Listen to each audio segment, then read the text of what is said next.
Box খোলার সময় struggle চলছে।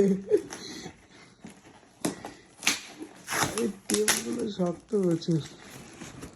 ব্ল্যাক, এই তো বাহ, ব্যাগ পিঠে ঝুলিয়ে নেওয়ার মতো।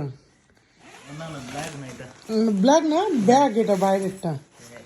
এটা অ্যাকচুয়ালি এই কালার সেম কালার ছিল আমাদের আগেও ছিল। ও বাস কিছু লাগেনি। এ দেখো বাস, খেলিয়ে দাও, খেলিয়ে দাও পুরো, পুরো খেলিয়ে দাও খাটের উপর। অনেকটাই বড়, বাপরে। এখন এটাকে প্যাক করতে পারো না, হ্যাঁ, আমি ভুলে গেছি। দেখে নিতে